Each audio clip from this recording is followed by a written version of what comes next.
Hello and welcome to my channel. आज हम 11th class, क्योंकि हम बेसिक कर चुके हैं, बिजनेस के बारे में हम जान चुके हैं, तो अब जो इसका इम्पोर्टेंट टॉपिक है जो 2 साल से इंट्रोड्यूस हुआ है, हिस्ट्री।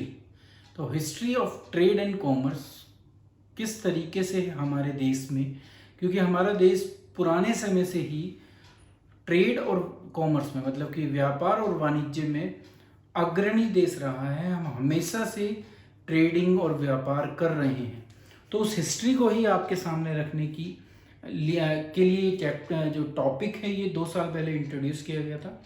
तो अब हम उसको देखेंगे कि व्यवसाय का हमारे देश में पहले से क्या इम्पैक्ट था और आज़ादी तक या उसके बाद तक उसका क्या इम्पैक्ट रहा। तो शुरुआत करते हैं। सबसे पहले चैप्टर हमारा यही है, बिजनेस ट्रेड एंड कॉमर्स, और इसका जो बेस है हम वो कर रहे हैं 11th क्लास बिजनेस स्टडी का। ये टॉपिक है, हिंदी में व्यवसाय अध्ययन कहते हैं इसे। तो आज जो हम करेंगे इस आज के समय में मुद्रा प्रणाली है, उसके आभार में भी हम वहां पर काम कर पाते थे। एक ये बहुत इंपॉर्टेंट टॉपिक है, इंडिजीनियस बैंकिंग सिस्टम। तो इंडिजीनियस बैंकिंग सिस्टम का मतलब क्या है? एज इकोनॉमिक लाइफ प्रोग्रेस, जैसे जैसे हमारी इकोनॉमिक लाइफ प्रोग्रेस हुई, आगे बढ़ी, हम अच्छे पैसे कमाने वाले देशों में से थे, हम जो है एक्सपोर्ट बहुत करते थे। Metal began to supplement other commodity as money because its durability and it is durable and divisibility. तो मैं अभी आपको बता ही रहा था कि बार्टर सिस्टम फॉलो होता था। तो बार्टर सिस्टम में क्या था? एक्सचेंज होती थी वस्तुओं से वस्तुएं। तो कभी कभी बहुत सारी परेशानियों का सामना करना पड़ता था। तो धीरे धीरे मेटल सिस्टम आने लगा। तो हमारे जो पुराने सिक्के हैं वो पहले मेटल्स में आते थे, और उन मेटल्स के भार के अकॉर्डिंग उनको हम क्या करते थे? मनी के रूप में यूज करते थे। तो मेटल ने सप्लीमेंट करना शुरू किया बार्टर सिस्टम के अंदर। एज मनी सर्व्ड, क्योंकि वो पैसा बनता चला गया जो मेटल था, तो money served as medium of exchange. अब मनी हो गया मीडियम ऑफ एक्सचेंज, पहले वस्तुएं थी बार्टर सिस्टम में। तो धीरे धीरे मनी ने क्या करा? मीडियम ऑफ एक्सचेंज बनना शुरू किया।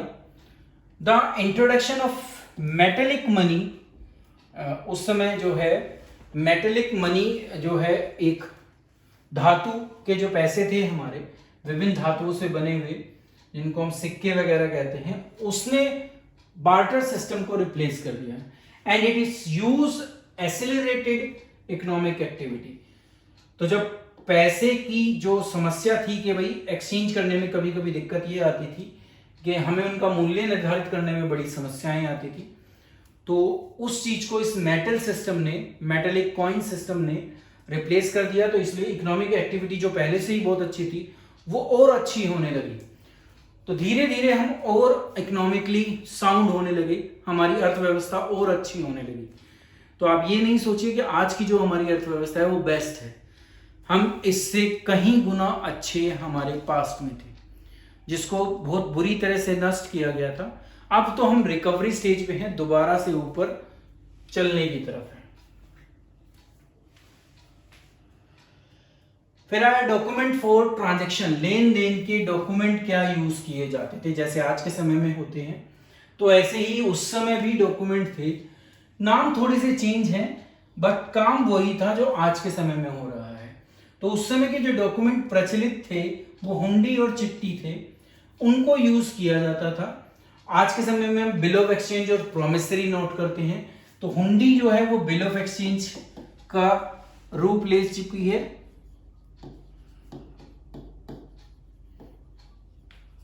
और जो ये चिट्ठी है ये प्रोमिसरी नोट, काम वही है अभी, ठीक है। तो ये आया, ये बनने लगे, उधार में चीजें बिकने लगी, तो ट्रेडिंग और बढ़ने लगी, क्योंकि बिल ऑफ एक्सचेंज और प्रोमिसरी नोट भी हम उसी में यूज करते हैं। और ये एक रिटन डॉक्यूमेंट होता है, तो इस पर विश्वास ज्यादा किया जा सकता है। नॉर्मली तो हम डेटर और क्रेडिटर से भी काम चला लेते हैं। तो बिल ऑफ एक्सचेंज और प्रोमिसरी नोट के थ्रू हमने अपने व्यापार को और बढ़ाने और फैलाने का काम शुरू कर दिया। तो ट्रांजैक्शन और ज्यादा होने लगी, लेन देन और ज्यादा होने लगे, in which money passed from hand to hand, और धीरे धीरे पैसा इनसे के उसमें जैसे ही इन्होंने वो कर रखा था उस बेस पर वो आगे जाने लगा। तो ये कुछ मैंने आपके सामने उस समय की जो हुंडी थी और प्रॉमिसरी नोट थे वो लगा रखे हैं, दोनों ही एक तरीके से। ये हुंडी है देखिए, और ये प्रॉमिसरी नोट है, ठीक है। तो ये दोनों आपको दिखाए हैं इसलिए जिससे आप देख पाओ कि हुंडी और चिट्ठी होते क्या हैं और आज के समय में इनको बिल ऑफ एक्सचेंज क्यों कहा जाता है। तो हुंडी is a made instrument of exchange which was prominent in सब कॉन्टिनेंट। ये हमारे उपमहाद्वीप में बहुत ज्यादा चलता था, ठीक है। इट इन्वॉल्व कॉन्ट्रैक्ट होता था, आज के समय में बिल ऑफ एक्सचेंज में वो कॉन्ट्रैक्ट होता है। Warrant the payment of money, the promise और ऑर्डर विच इज अनकंडीशनल, ठीक है। तो प्रॉमिस या ऑर्डर किया है वो बिना कंडीशनल के है कि आपको ये पेमेंट इतने दिन बाद इतने समय बाद करनी है, ठीक है। तो धन का भुगतान किया जाएगा, वचन या आदेश जो बिना शर्त के होते थे। और ये एक कैपेबल डॉक्यूमेंट था, change through the transfer by valid negotiation. आप इसको दूसरे को ट्रांसफर भी कर सकते हो, जैसे हम आज के समय में भी एंडोर्समेंट कर पाते हैं। तो उस समय भी ये उसी चीज में यूज होता था। तो वैध बातचीत द्वारा स्थानांतरण माध्यम से परिवर्तन करने में भी ये सक्षम था, जैसे आज के समय में होता है। तो ये डॉक्यूमेंट उस समय प्रचलित थे, आज इनका मॉडिफाइड वर्जन हमारे जो ट्रेडिंग सिस्टम है उसमें अवेलेबल है, बिल ऑफ एक्सचेंज और प्रॉमिसरी नोट। तो ये देखिए कितनी पुरानी व्यवस्था है जो हम अभी भी आज के समय में भी यूज कर रहे हैं। ऑन द अदर हैंड चिट्ठी is a type of promissory note, वो मैं आपको ऑलरेडी बता चुका हूं, तो वहां कुछ ऐसा स्पेशल नहीं है। अब ये डॉक्यूमेंट थे और कहां कहां ये चलते थे और इनके क्या क्या नाम थे वो मैंने आपको यहां पर लिखा है। तो हुंडी के बारे में है, और ये हुंडी के अलग अलग नाम है, धानी जोग, सहजोग, ठीक है, फिरमान जोग, देखनहर, धानी जोग, फिरमान जोग और चौखमी। तो ये नाम थे इनके, इन हुंडी को अलग अलग, क्योंकि इतने ज्यादा राजा थे तो राजाओं ने अपने हिसाब से इनके नाम रख रखे थे। इनकी जो क्लासिफिकेशन बता रखी है, दर्शनी दर्शनी दर्शनी दर्शनी, यहाँ पर मुदैटी मुदैटी मुदैटी, ठीक है। क्या काम थे इन, ये जो इतने टाइप की हुंडीज हैं उनके क्या काम थे। Payable to any person, no liability over who received, तो जिसके हाथ में होता था, जिसको हम आज के समय में भी यही कहते हैं कि एंडोर्स कर दिया जाता है, जो भी इसका पेई होगा, जिसके जो होल्डर होगा इसका, उसको पैसा मिलेगा। तो वही डॉक्यूमेंट उस समय चलता था। पेबल टू स्पेसिफिक पर्सन, देखो नाम लिखा होगा उसमें, तो सिर्फ उसी को पैसे मिल रहे थे। Someone respectable liability over who received payment, तो उसी व्यक्ति को पैसा मिलता था। तो दोनों में डिफरेंस यही था। धानी जोग तो थी, उसमें पैसा जो होल्डर होगा उसको मिल जाएगा, जो सहजोग है उसमें जिसका भी नाम लिखा है स्पेसिफिक पर्सन, उसी को पैसा दिया जाएगा। जो ये फिरमान जोग है ये थी कि हुंडी मेड पेबल टू ऑर्डर, तो जब भी इसका पेमेंट अवेलेबल होगी तो हम उस समय इसकी पेमेंट कर देंगे, जब भी उसका ऑर्डर दिया जाएगा। ये नीचे वाली फिर दूसरे टाइप की आई हमने देखी, तो पेबल टू प्रेजेंटर और बियरर, जिसके पास है वो दे देगा इसका पैसा, ठीक है, उसको दिया जाएगा पैसा। इन दोनों में थोड़ा सा ही डिफरेंस है, ज्यादा डिफरेंस नहीं है इस वाले में और इस वाले में। ये दूसरे टाइप की आई जो दूसरे क्षेत्र में चलती थी, बात वही निकलेगी जो ऊपर लिखी है, payable to any person, no liability over who received payment, जिसको पैसा मिलना है उसको लायबिलिटी नहीं थी, मतलब उसको रियल में उसके ऊपर कोई हमें हमारी लायबिलिटी उसके ऊपर नहीं थी। मतलब क्या कहने का है कि मैंने ए से उधार खरीदा था तो मेरी लायबिलिटी ए की तरफ बनती है, ए ने वो डॉक्यूमेंट सी को दे दिया, तो अब मैं पैसे किसको पे कर रहा हूं, सी को, और मैं जो बी पे करने वाला है उसका सी के ऊपर तो कोई लायबिलिटी नहीं थी, मतलब कि बी ने सी से तो कुछ नहीं लिया था, पर पेमेंट वो किसको कर रहा है, सी को। तो ये वो वाली कंडीशन है। और फिक्स टर्म होती थी, एक टाइम फिक्स होता था, उस पर पेमेंट होती थी। ये वाली जो हुंडी है दूसरी फिरमानी जोग, hundi made payable to order following a fix term, जब ऑर्डर आएगा जब उसकी पेमेंट हम कर देंगे। टर्म यहां पर भी क्या है, फिक्स। और जब ये जोखमी है, इसमें क्या था, ड्रॉन अगेंस्ट डिस्पैच गुड्स, ये दी ही जाती थी किस लिए, जब हम जो वस्तुएं बेचेंगे भेजेंगे, जब ये इसको ड्रॉ किया जाता था। If goods lost in transit, अगर वो रास्ते में खो जाए तो जो ड्रॉवर था जिसने उसको बनाया था या जो होल्डर है, बियर द कॉस्ट, वो उसकी कॉस्ट को बियर करता था। And drawee carry no liability, drawee की कोई लाइबिलिटी नहीं थी। ठीक है, तो ये डिफरेंट टाइप की हुंडी थी जो उस समय चलती थी। ये इसका हिंदी जो अनुवाद है वो भी आपके सामने मैंने रख दिया है। धनी जोग, सहजोग, फमान जोग, ठीक है, देखनहार, फरमान जोग और जोखमी, ये टाइप थी। शुरू की 4 दर्शनी है, नीचे की 2 मुद्दती हैं। तो किसी भी व्यक्ति को दे, भुगतान पाने वाले का कोई दायित्व नहीं, ये मैं आपको बता ही चुका था। दूसरा है कि विशिष्ट व्यक्ति को दे, कोई सम्मानीय व्यक्ति होगा, भुगतान पाने वाले पर दायित्व, तो वो सम्मानित व्यक्ति का जो भुगतान पाएगा उस पर दायित्व था, इसलिए वो पैसा उसको जा रहा था। आदेशित व्यक्ति को दिया जाएगा, जिसको आदेश दे दिया जाएगा हम उसको पेमेंट कर देंगे। और जो चौथी है वो ये है कि वाहक या प्रस्तुतकर्ता को दे, जो उस डॉक्यूमेंट को ले आएगा मैं उसको पेमेंट कर दूंगा। नीचे जो मुद्दती हैं उसमें ये था, मुद्दती का मतलब समय है, समय की बात यहां पर कर रही है। तो हुंडी निश्चित अवधि के बाद एक जिसको आदेश दे दिया जाता था उसको पैसे दे दिए जाते थे। और जो लास्ट वाली है जोखमी, उसमें माल से संबंधित थी, जब माल जाएगा जब दिया जाएगा। अगर माल रास्ते में खो जाता है तो जो अहर्ता या धारक होता है वो लागत को वहन करेगा, मतलब नुकसान किसका हो रहा है, जिसको वो हुंडी दी गई थी, और जिसके ऊपर उधार था उसका कोई दायित्व नहीं बच जाता। तो अगर रिस्क किसके पास ट्रांसफर हो गया, जो उस डॉक्यूमेंट का बियरर है। तो ये डिफरेंट टाइप्स ऑफ हुंडीज थी जो मैंने आपके सामने रखी। आगे चलते हैं,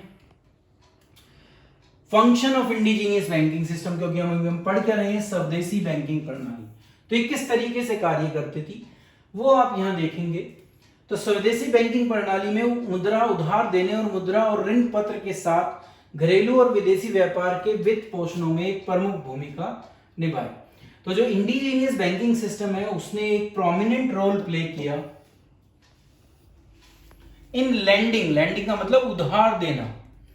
तो पैसा उधार देने में इस बैंकिंग सिस्टम ने बहुत इंपॉर्टेंट रोल प्ले किया, और डोमेस्टिक जो फाइनेंस था और फॉरेन ट्रेड है उसको बढ़ाने में इससे बहुत मदद मिली। लेटर ऑफ क्रेडिट जो आज के समय में भी चलता है, वो उस समय भी इसी इंडिजीनियस बैंकिंग सिस्टम के थ्रू, हुंडी और ये जो डिफरेंट डॉक्यूमेंट है इसके थ्रू चलता था।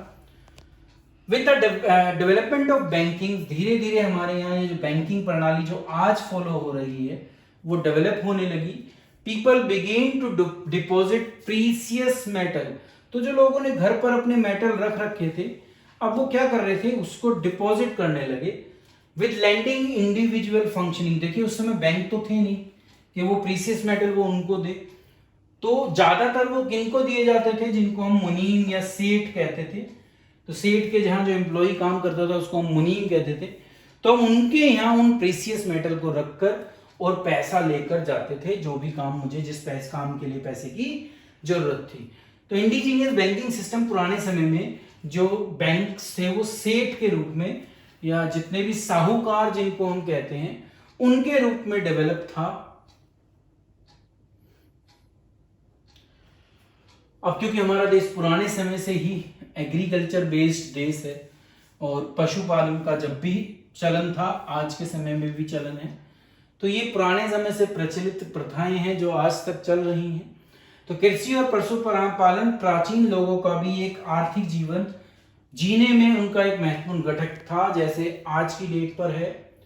Due to the favourable climate condition, हमारे यहाँ खेती करने के लिए और जानवरों को पालकर उनसे दूध वगैरह जितने भी हम व्यवसाय करते हैं, जो कैटल इंडस्ट्री से बिलोंग करते हैं, उसके लिए हमारे यहाँ फेवरेबल क्लाइमेट कंडीशन है, तो हम एबल टू रेज 2 और 3 जो क्रॉप्स हैं वो एक साल में उगा पाते हैं। तो हम अपनी एक लैंड के ऊपर साल में 2 से 3 फसल उगा लेते हैं।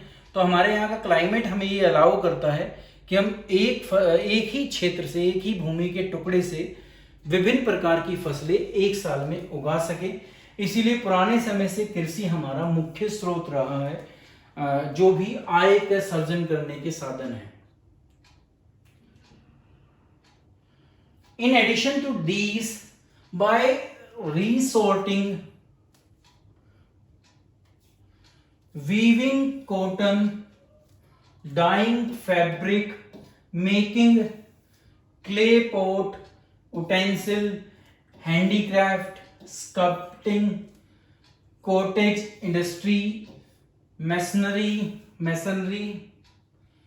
manufacturing, transport, ठीक है, अब वो चाहे कार से हो, बोट से हो, शिप से हो, तो ये सब चीजें हमारे यहाँ पहले भी थी, आज की डेट पर भी हैं। तो हम सूती कपड़े बुनने का जो हम काम था, कपड़ों को रंगने का, तो आपने सुना ही है, ये काम बहुत प्रचलित पुराने समय से ही है। ठीक है, मिट्टी के बर्तन बनाना, नॉर्मल बर्तन बनाना, ठीक है, हस्तशिल्प जो हाथों की कारीगरी है हमारी, मूर्ति कला पुराने समय से ही चल रही है, कुटीर उद्योग, छोटे छोटे जो लघु उद्योग हम घर में करते हैं, चिनाई, निर्माण, परिवहन, ये सारे काम पहले से ही जो है हमें आर्थिक गतिविधियों में इन्वॉल्व रखने में काम करते रहते हैं हम इनसे, और अपना लाभ और बचत के माध्यम से अपने जो रोजी रोटी कमाने के साधन है उनको चलाते रहते हैं। वर्कशॉप, जिसको हम कारखाना या फैक्ट्री कहते हैं, work prominent where skilled artisan work. तो कारखानों में पहले भी स्किल्ड वर्कर काम करते थे, आज के समय में भी करते हैं। एंड जो वो क्या करते थे, उनका काम क्या होता है फैक्ट्री में काम करने वाला, कि जो रॉ मटेरियल होता है उससे क्या बनाए, फिनिश गुड्स बनाए। तो उनकी पहले भी वही डिमांड थी, बल्कि ये आज से ज्यादा थी जो आज के समय में, और ये इसकी डिमांड पहले भी ज्यादा ही थी। ठीक है, फैमिली बेस्ड अप्रेंटिस सिस्टम था। तो आज के समय में तो आपको फॉर्मल ट्रेनिंग मिल जाती है, जिसको हम ITI, पॉलिटेक्निक, डिफरेंट माध्यम से ले लेते हैं। पुराने समय में ये सारी चीजें नहीं थी, फैमिली बेस्ड था कि घर में ही आपको एक कला मेरे पास है तो मैं वो अपने बेटे को, अपने भतीजे को उनमें ट्रांसफर कर देता था। तो अप्रेंटिस सिस्टम उस समय कैसा था, फैमिली बेस्ड था, जो प्रैक्टिस में चलता रहता था। तो एक ही परिवार एक काम में लगा रहता था, उसकी पीढ़ी दर पीढ़ी उस काम को हम फॉलो करते रहते थे। तो पुराने समय में इस तरीके से हम जितनी भी ट्रेड स्पेसिफिक स्किल्स हैं उनको पास ऑन करते थे, और एक फैमिली उसमें एक्सपर्ट हो जाती थी किसी भी एक काम में। तो ये एक पार्ट था हमारा जो हिस्ट्री से संबंधित था हमारे, कि हिस्ट्री कैसी थी हमारे ट्रेड में। नेक्स्ट वीडियो में आपके सामने फिर इसी तरीके का दूसरा पार्ट, जो एक और पार्ट है हिस्ट्री का, वो और आपके सामने नेक्स्ट वीडियो में रखा जाएगा। आज की वीडियो में इतना ही था। तो हमारे देश की हिस्ट्री बहुत स्वर्णिम रही है ट्रेड के मामले में। नेक्स्ट वीडियो तक थैंक यू।